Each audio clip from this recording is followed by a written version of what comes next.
Good afternoon, everybody. Welcome to the Alexander Capiello Show, starring myself, Alexander Capiello, on this beautiful Insurrection Thursday, January 6, 2022. Happy Insurrection Day, you liberals.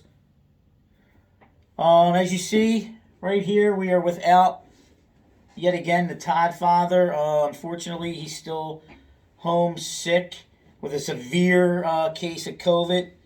Let's hope that the Todd father gets well quickly, so we can have him back next week at some point. Um, it's one of these things where you get this COVID, even though it's not as serious right now. The Omicron is as the actual virus itself, the original virus, but still, you don't want to be out anywhere giving it to anyone else. You just want to stay home. Okay, with that being said, it's going to be a short video today. I'm going to talk about a lot of things, upcoming weekend of games, just a select few of games that mean something for seeding purposes and so on and so forth. And we'll go over a little bit about the Sixers and Flyers as well, and some Antonio Brown, Bruce Arians news that just came out about an hour or two ago. Text and your statement by Bruce Arians about that whole debacle there. So, with that being said, let's start with the Eagles this week. The Eagles originally were a 1 point underdog going into this game, coming off last week's huge win at Washington, 20-16. I think that line was, pretty generous, so to speak, to start until half the team came down with were put on the COVID protocol list. So a lot of guys are probably weren't going to play anyway, but that solidified that. So the line jumped all the way up to 7.5.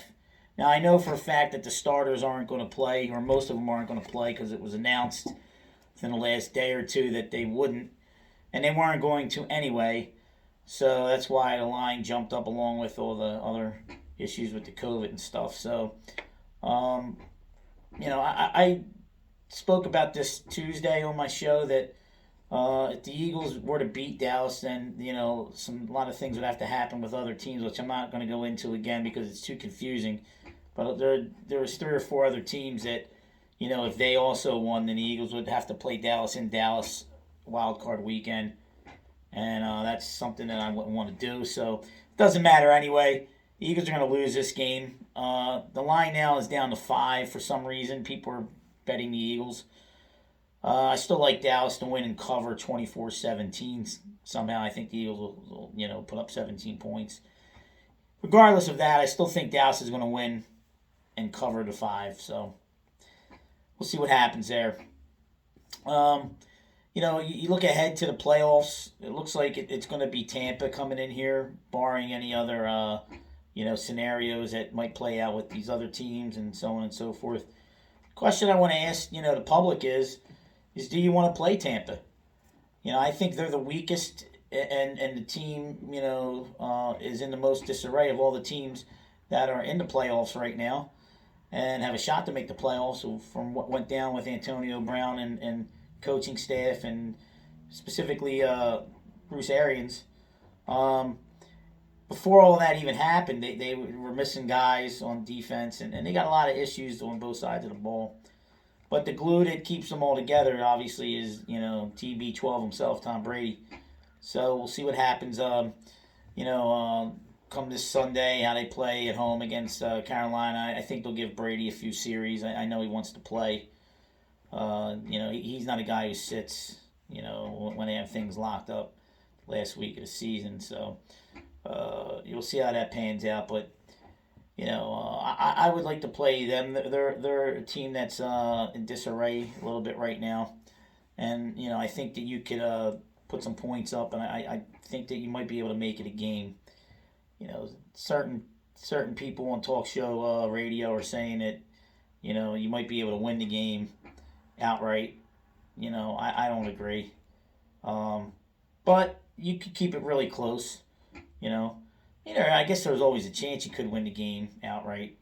But we'll see what happens. Let's first get through this weekend and see what happens here. It'd be crazy if the Eagles beat Dallas this weekend and end up playing Dallas again next weekend with all with everything that we just talked about. That would be crazy if that happened. And we all know what happened the last time that happened back in 2009. So it didn't bode well for our Philadelphia Eagles. Now, we got the games that I think that are going to be big this weekend for playoff implications. First, we'll start with the Colts and Jags. Now, here's a scenario that was brought to my attention as of yesterday. The Colts win, they're in. Okay, they play the Jags on the road. Now, I'll give you the score of that game. I think the Colts will beat them by 15, 31-16. But I think the Jags will cover the line, which is 15.5. So I think the Jags will cover the 15.5. I think the Colts will win and they're in. Now, if there's some sort of crazy scenario, because this is the National Football League where it's any given Sunday, the Jags were to beat the Colts, then the Sunday night game, which was moved from 4:25 start, the Raiders and the Chargers in Vegas. That game, the winner of that game, obviously would be in the playoffs. But there is a scenario that if the game ended in a tie, both teams would make the playoffs as a wild card, and the Colts would be out. Now, there was a lot of talk that, it would be great to see, both teams kneel down and just keep kneeling on every play and end the game in a tie so both teams can make the playoffs and the Colts would be out. But as much as I would love to see that, and just for comedic purposes, obviously that would be unprofessional. It would be making a mockery of the league. But see, that's the problem when you have 17 games in a season. You don't have that even number, so you're going to come up with all these different scenarios where stuff like this happens. So next year they got to implement that 18th game. They have to do that because you don't want this to keep occurring on a year-by-year basis because, you see that teams are going for two now. A lot of teams, the Ravens, when they're losing late in the game, under a minute left, they score a touchdown. And instead of kicking the extra point and tying, they're going for two for the win. And that's all fine and dandy. I personally would go for the extra point and send it into overtime because that happened to the Ravens twice, and they were 0-2, missing both 2-point conversions, and now they're going to be stuck being out of the playoffs. So, with that being said, going back to the Chargers in Vegas, if teams, continue year by year to have to, win a game to get in the 17-game season, and there's scenarios where Jacksonville next year has to beat somebody else, and they beat them, and, possibly there's going to be a coach of another team saying, you know what, let's go kneel down. Let's make a mockery of the NFL. We'll kneel. Both of us will get into playoffs, and whatever team lost to the lowly Jags, we'll be out of the playoffs. So with that, they have to add an 18th game. They got to cut back on preseason games. A lot of people are going to be complaining and upset that players with the extra couple games are going to, be more injured. So they're going to have to change the roster from 53 to probably an 80 man roster. You're gonna have to the practice squad guys. You're gonna have to expand the roster to at least 75 or 80 players, so you can have guys regularly being able to perform, come in and out. Sort of like you have the NBA, how they expanded their rosters from 12 to 18 to 20 players. So They do that for injuries and load management and things of that nature. Especially with the load management. Greg Popovich started that back with San Antonio about 10 years ago, sitting guys like Duncan, Ginobili, and Parker, and for rest and putting it down. And they had an injury, but basically that's load management, how that was started, and that was started with San Antonio, and it was picked up through the years slowly but surely. Now we're certain teams sit star players for 30 games. So they don't play an 82 game season. They play 52 game season, 52 to 60. And that's a disgrace with all the millions of dollars that they're getting paid, to only play in 60 games or 55, sometimes lower than that if you're Joel Embiid, you know.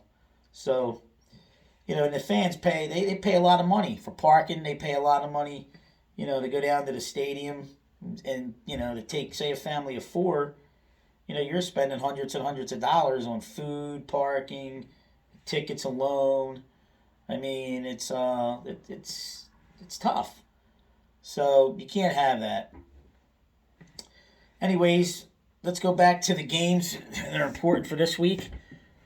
Kansas City, they win, and Tennessee loses to Houston. Kansas City will have the number 1 seed at 12-5. They are at Denver, and they are a 10.5 point favorite. I like the Chiefs to destroy Denver, especially coming off that loss last week, that tough loss on the road to Cincinnati. So, where Joe Burrow lit them up. And so Kansas City's going to be upset. Denver really has nothing to play for. I think, Bridgewater's out for the rest for the, last game. He hasn't played the last few games. Drew Lock's going to be starting. So, but with the history of Andy Reid, we all know Andy Reid throws some clunkers in there. We've seen that here. As great as he was as a head coach here, the last couple of weeks of the season, he, when he had a playoff seeding locked up, which he definitely has a 2 locked up, but he would sit guys or only play them halfway. But they have the chance for the number 1 seed. I don't see that happening, but you never know with that guy, Andy Reid.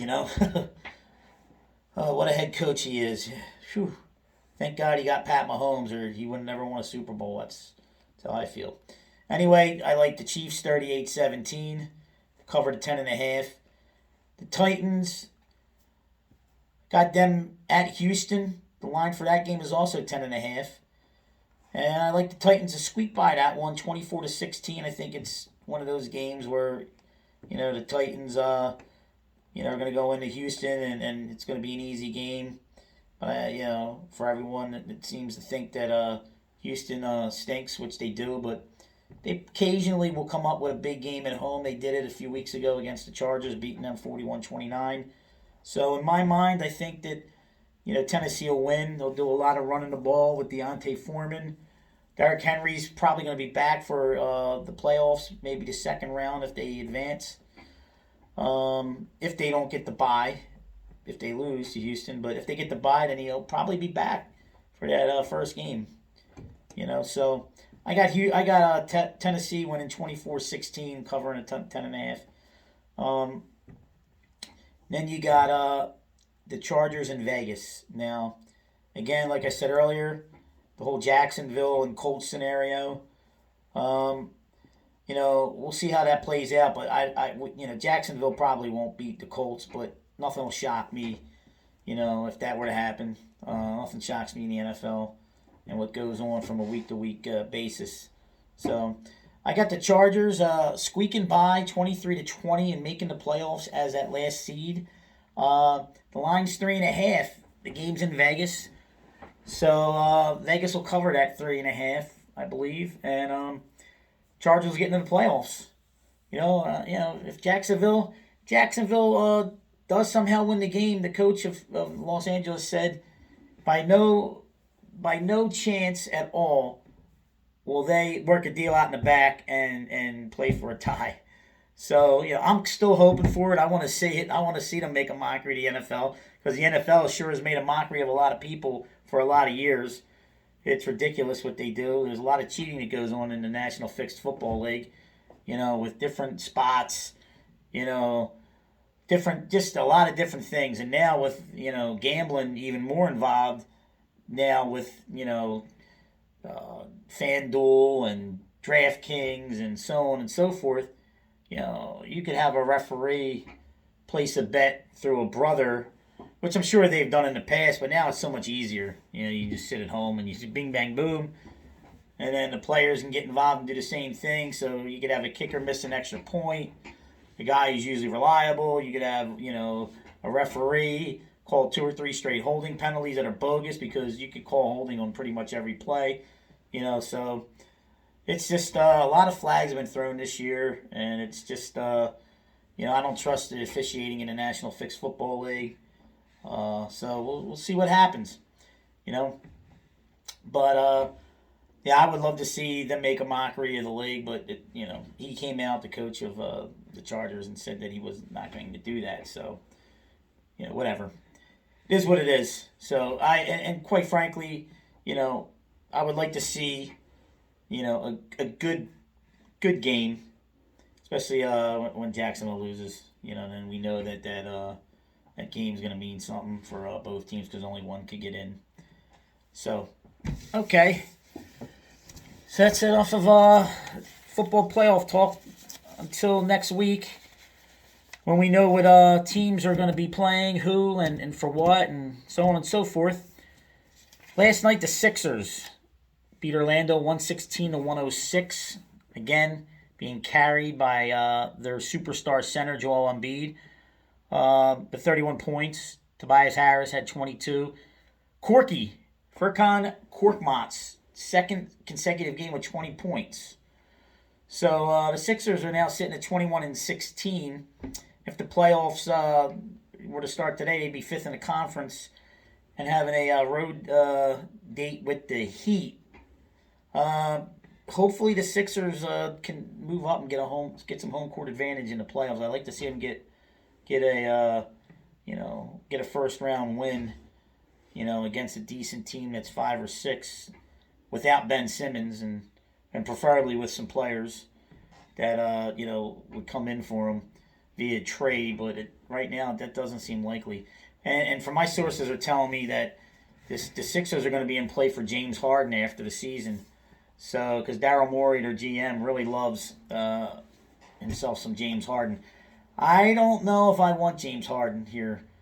James Harden is he's a me first kind of player. He's a stats filler, but he doesn't win anything. And he's been on several teams now, 3. If you go back to the days with OKC when it was him, Westbrook, Durant, they made it to the finals, but nothing. And he was more of like a 6th man then. He wasn't really a starter. But he would play starters minutes, come off the bench, and give you 30, 35 that particular time. But with that talent, they were all young guys then. But with that talent, you should have probably been able to beat LeBron James and the Heat. They won game 1 of that series. Now, granted, the NBA is a national, fixed basketball association. We all know that from the referee and coming out in 2004 and all but saying so. Was basically blackballed from the league for that. And that kind of was swept under the carpet. So, the NBA's fixed as well. So they didn't want LeBron after the old Miami and all the announcement back in 2010. They didn't want them losing 2 years in a row. The year before they lost to Dallas and Dirk Nowitzki. So, yeah, that whole series was rigged. They called a lot of, crazy fouls on OKC. But, yeah, so James Harden, and then he goes to Houston, and he's pretty much a one-man show there. He couldn't play with Chris Paul. Carmelo, or actually Russell Westbrook went there. Couldn't play with the 3 of them, with the 2 of them. So the 3 of them combined, they couldn't play together. And unfortunately, Harden had to leave, Westbrook left, and Chris Paul left. And now they got nothing, and they're pretty much, tanking like the Sixers did. The guy can play. He's a hell of a player, and he's at that point now. He's at the 32-year-old range where, your peak in the prime is anywhere from 25 to 32. And then once you hit 32, then you start to go downward, in my opinion. And he is at that point now where the whole thing with last year with Houston, and he didn't play and wanted out, and they finally unloaded him, got rid of him. He once goes to the Nets.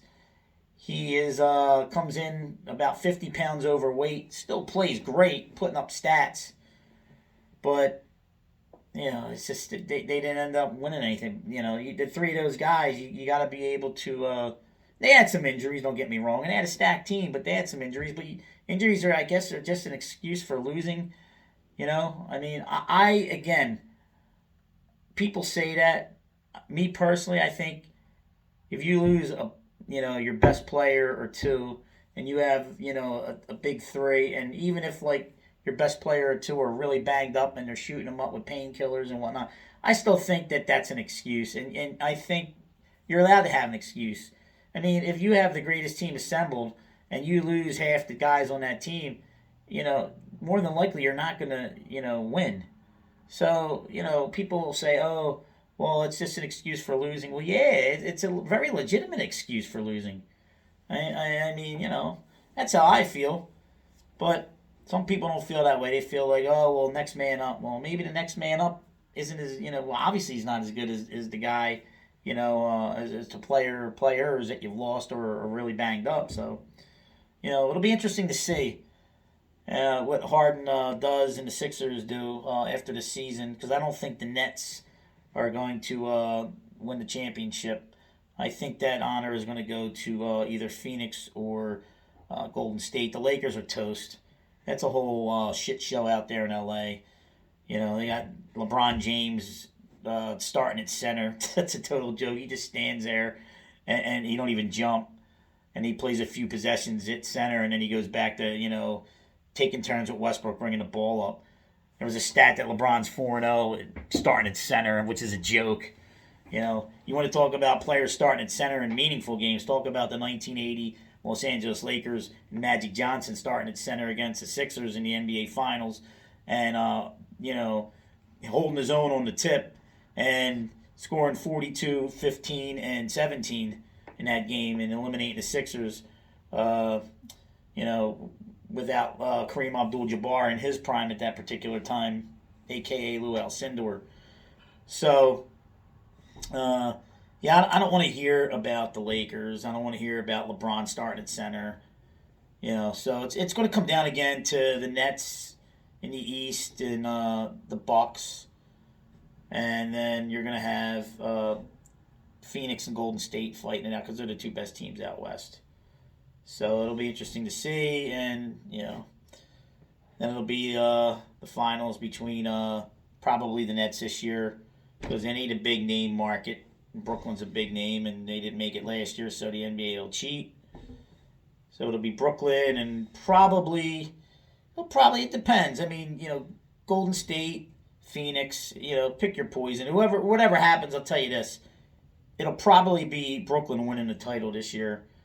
Mark that down. Remember I said that. Because the two teams out west, they're not really big market teams. I mean, you're gonna have Golden State light it up and just totally just demolish everybody like they did those three championships that they had won in a 5-year span. So yeah, I like the Nets to come out of the East this year. I think the NBA would love that too. Now, with regards to the Sixers, they come back home tomorrow night against the San Antonio Spurs. And the reason I bring that up is that Tobias Harris is bitching and complaining about the fact that he was booed the other week, a few nights ago. The last game they played here before the holidays, New Year. And he was frustrated. And he's had an up and down season, and he's had an up and down career with the Sixers. I mean, here's a guy who's getting paid all that money to be, really, in my mind, a fourth guy on a championship team. He's a guy who puts up a lot of empty stats. Everybody knows about that. He's got a lot of talent.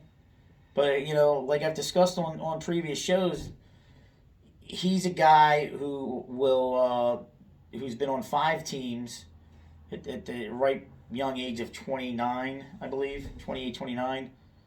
So, if you're on all those teams, you shouldn't be, there's something going on. There's something wrong. You're not coming through. So, as much talent that he has and as good that he plays at times, and, again, he's a streaky shooter. Um, you know, Here's a guy who's shouldn't be bitching, but all the money he's making, number one, bitching about the fans booing him because his feelings are hurt. And then he makes a basket and they cheer. That's what fans do, especially Philly. Philly is a very knowledgeable sports, fan base. So they're going to get on you. They pay a lot of money. It's $40 to park. You got to pay a lot for concessions and things of that nature. And so the fans have every right to boo. They have every right to boo you. They have every right to bitch and complain, and they have every right to cheer when you do something well in the same game, whether it's a mock cheer or what. And there's plenty of mock cheers that happen. So Tobias Harris was complaining about that. He basically told the fans to don't cheer for him and blah, blah, blah. So, Danny Green comes to his defense saying that the fans should be easy on him. Well, no, listen. I don't want to hear that shit. These guys make a ton of money. So the hell with them. You're going to go and you're going to get, ridiculed if you play bad. It's as simple as that. If it were me and I was a professional athlete, I would suck it up and take it, because I booed at games. I've booed plenty of times at games, and I've cheered plenty of times at games. So, and I'm sure these guys pretty much did the same thing when they were younger. Or maybe they didn't. I don't know. This is a new generation now in the last 20 years. So, this country and this generation has become pussified in my, honest opinion. Everybody gets a free pass these days. Nobody wants to work hard, to achieve certain things. It's a flat out disgrace, from where I'm coming from and from what I see, but it is what it is. It's the millennials, and he's young and he's one of them. So I will give him some credit for coming out today and apologizing. He said he wasn't in the right mind frame and so on, and he understands what I just told you about the fans and paying and blah blah blah, and he have the right to do that and cheer and so on and so forth. But again, you don't know if it's sincere or not, if he's just playing for the cameras. And okay, you want to give him the benefit of the doubt. I mean, I hear he's a good guy, as a regular person off the court, when the games are done. I hear he's a pretty decent guy, But again, this is a situation where you don't really know if he's genuinely apologetic or not. And I mean, how about going to a game if he were to take his family and pay lots of money? Oh wait, he's a multi-millionaire. So, I mean, I guess he doesn't care, if he sees a bad product. Well, all the people down at those stadiums and that go to these games, they're not millionaires, most of them. Like 99 point whatever percent are not. So, they're paying a lot of money and hard-earned money, it's just a disgrace when these players are just sad and upset, that they're getting booed, So and they want to see a good product. They want to see a hustle. There's a certain reason why certain players that played in this city were never booed when they went through slumps. Case in point, Chase Utley. The guy left everything out on the field. The guy busted his ass down the line every single time. The guy, and granted, he made a lot of great plays. He should be a Hall of Famer in my mind. But then, you go through slumps, and, some fans will boo you, but not him, because they recognized they were smart. Fans of Philadelphia are smart enough to know this guy busts his balls on a daily basis. Whereas you look at Jimmy Rollins. Now, fans still love him. Should be a Hall of Famer as well, in my opinion. But there would be times he was pulled from a game by Charlie Manuel for not hustling. And the fans got on him and booed him. And rightfully so. And even he admits to this day, because he sometimes sits in on the broadcast for the Phillies, and I've heard him say that, yeah, Charlie had to get on me, for not hustling at times, and rightfully so, he would say. And he goes, you go through brain farts or you go through moments. Well, hey, look, in this city, if you do that, you know, quite consistently, okay, you'll get away with it for a little bit if you're a great player. But they don't care. They booed Eric Lindros. This city has booed everyone, going all the way back, if they don't put out the effort. Okay? They just want to see you try, because you make a lot of money. And you should try. You should. So, Tobias Harris, we'll see how he comes out tomorrow and how the fans greet him, and we'll see what goes from there. But, suck it up, big guy. You make a lot of money. I wish I made your money. Probably one day I won't. Because I suck at this. It looks like this isn't going anywhere for me. So, but I don't care. I enjoy it. So, whatever. Anyway, Flyers play tonight. They're 0-2-1 in their last 3 games after going 5-0-1 in their previous 6. You're going to have, with the Flyers, they're not a very good team. They got some names. They got some decent players. But overall, they're just not a very good team. So you're going to have this consistently happen with them to where, and now they're getting hit with the COVID bug too. So they're going to be missing some guys tonight against Pittsburgh here, 7 o'clock on ESPN+. The Flyers are not going to make the playoffs. I repeat, from 2-3 weeks ago, they're not going to make the playoffs. Now, you got the Flyers fan base here, just nothing. Everybody loves the Flyers. Oh, not too many people criticize them. Oh my God, but people in my inner circle are starting to criticize certain guys. And I tell you, if they don't at least hang around for a playoff spot this season, which right now they're 4 points out of the second spot behind the Bruins with 36 points. So right now, if they don't make the playoffs this year, which they won't, and you got guys like Konechny who got paid some money, guys like Provorov. I mean, these are guys who are supposed to now be like the core of this team. Konechny, I think Konechny, if you watch him play, and feel free to comment, below, if you disagree or agree. But I think after he suffered a concussion sometime early last season, he's never been the same player.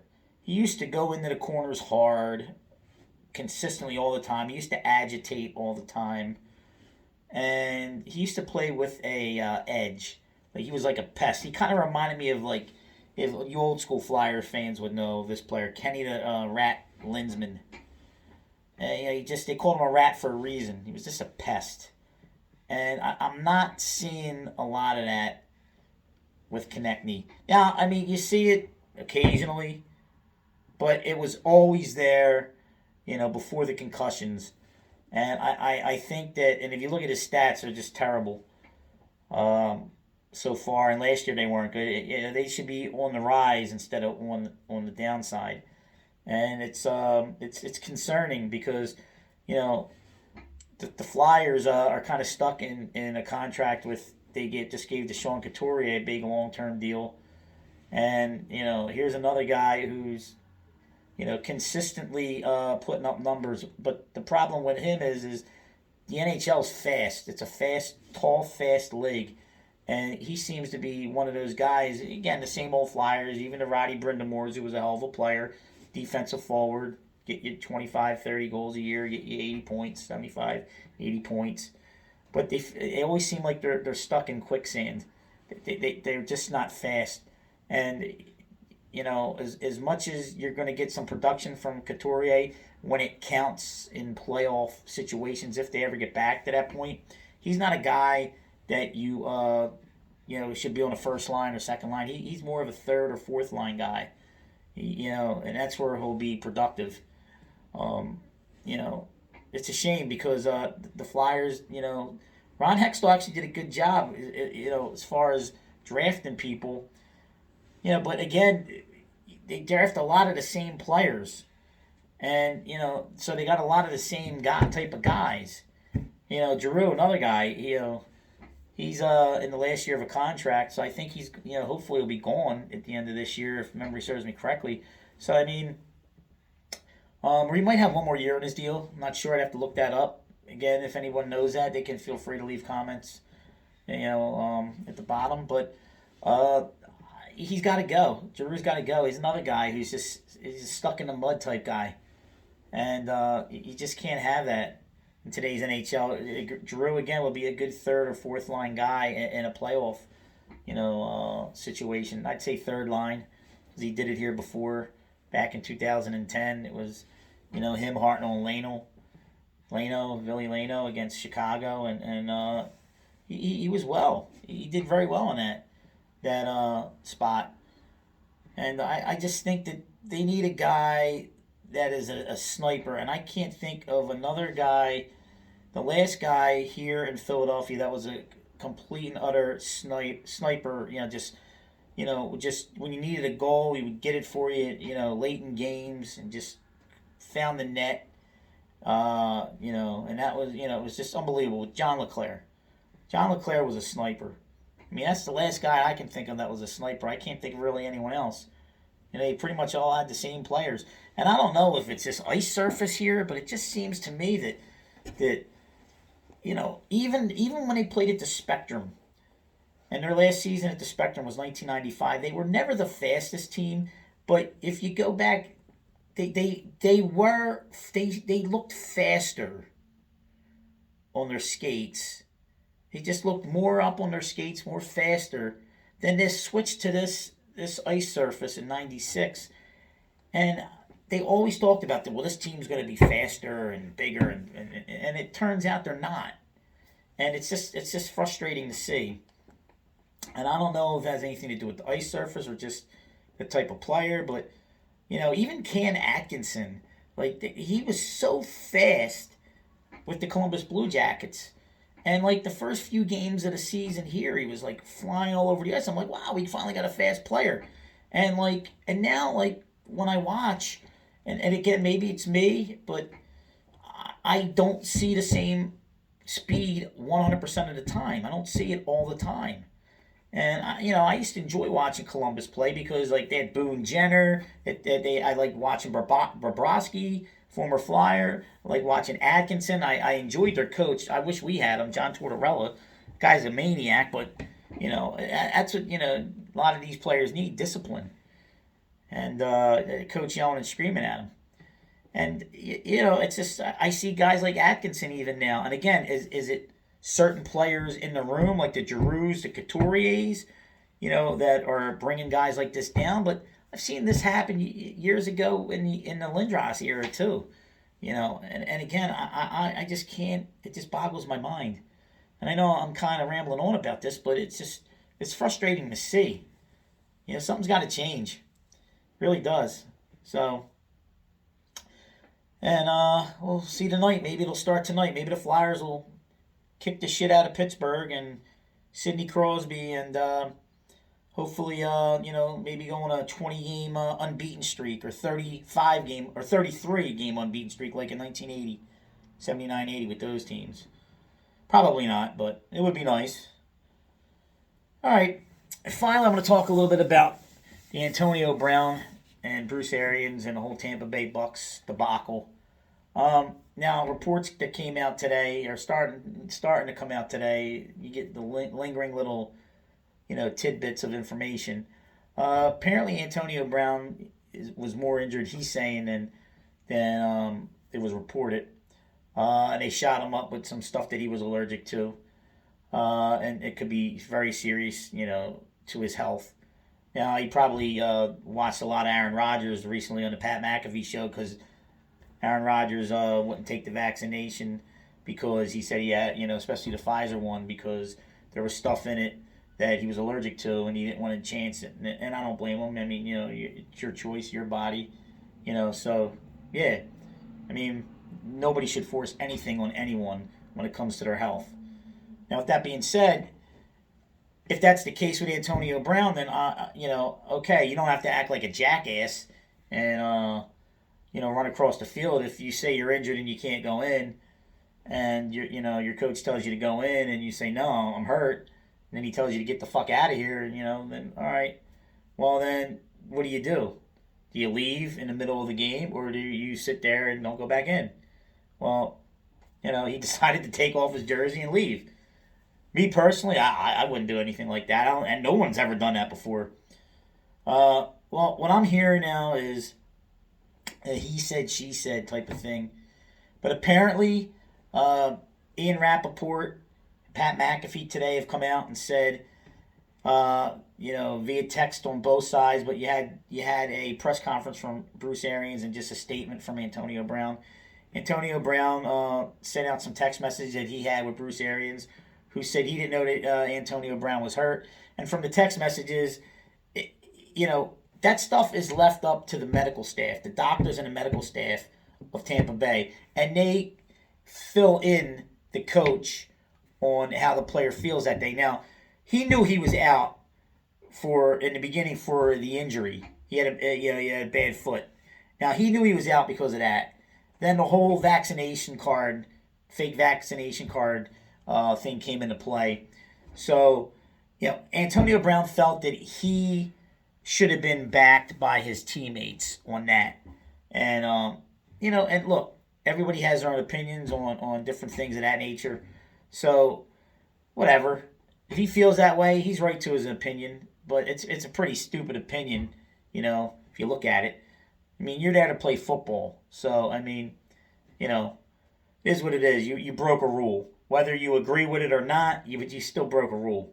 And if you break a rule, there's consequences. You may not like them, but there's consequences that have to be paid for breaking the rules. Now, with that being said, so he rehabs, he comes back, has a great game last week where he has 11 catches for over 130 yards, and they blow out Carolina. So apparently there was some tension last week with regards to the whole situation with him being out and his injury and vaccination. But for me personally, I think this was brewing so he could go ahead and just take off because he has incentives in his contract. He needed another 8 catches over the last week of the season to unlock a $333,000 bonus. He needed another touchdown to unlock another $333,000 bonus. So that's 2 right there. And then there was another one that was going to unlock a $333,000 bonus. So at that particular point, he was only 3 catches at that point in the third quarter when they were down 24-10. He only had 3 catches. So he's complaining about how he's not getting touches or looks, targets. Now, he was complaining about that at halftime of the game, which came out today. And he never brought up that side of the story. Bruce Arians brought that up. Bruce Arians also brought up about he didn't know about how significant the injury was. All we saw on the text was Bruce Arians saying, "Hey, how you feeling? What's going on? Give me a call. Can we talk?" And Antonio Brown goes, "Well, I don't know if I'll be ready. I don't know. I'm feeling a little sore, blah, blah, blah." There was nothing mentioned about any foot injury.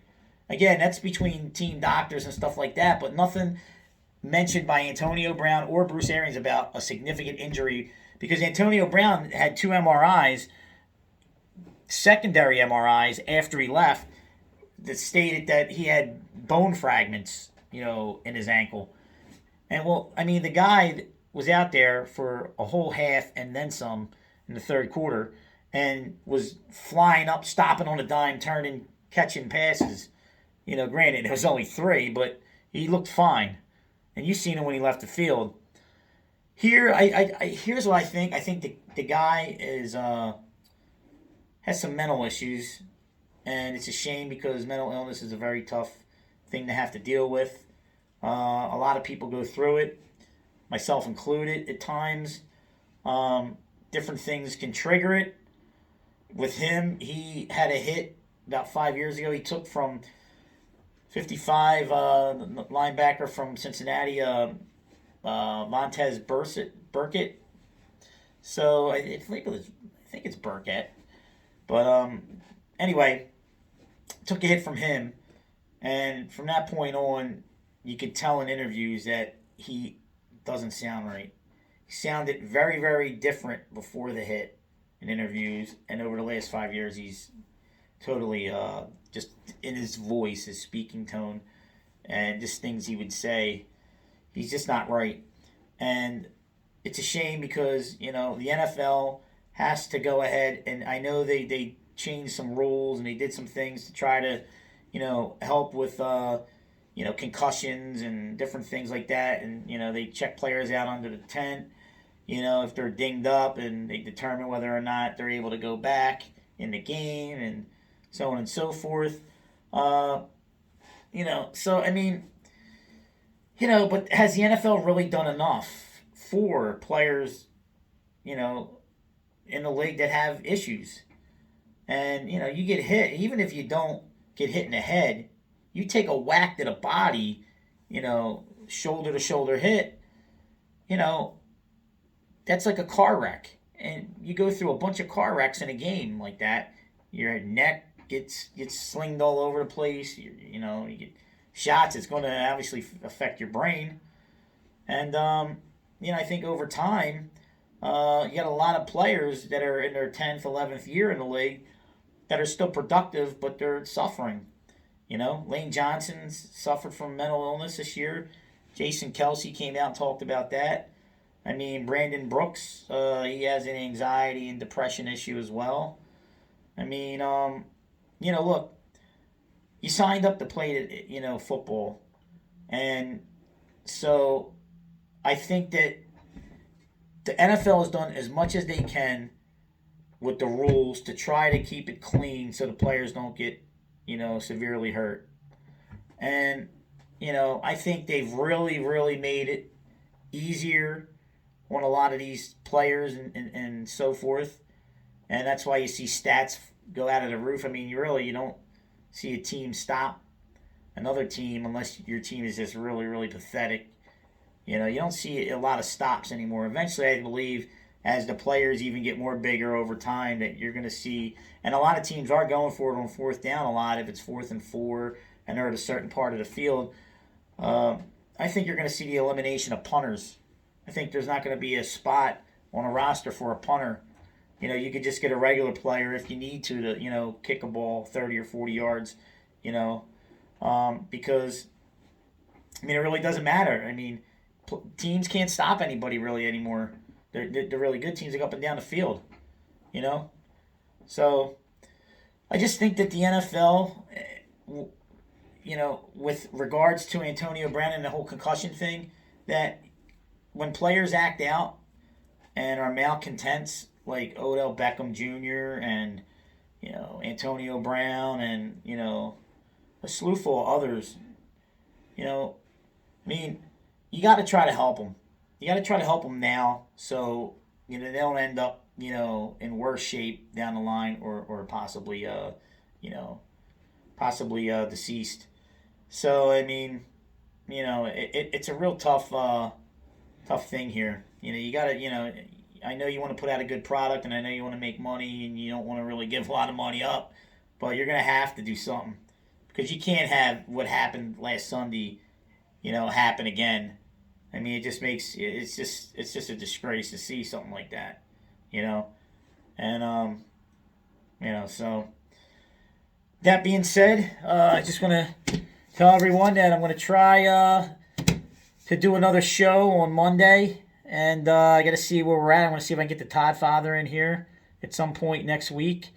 So you guys have a safe day, a very safe weekend. Enjoy the games, and I will see you again real soon. Take care. Have a great night.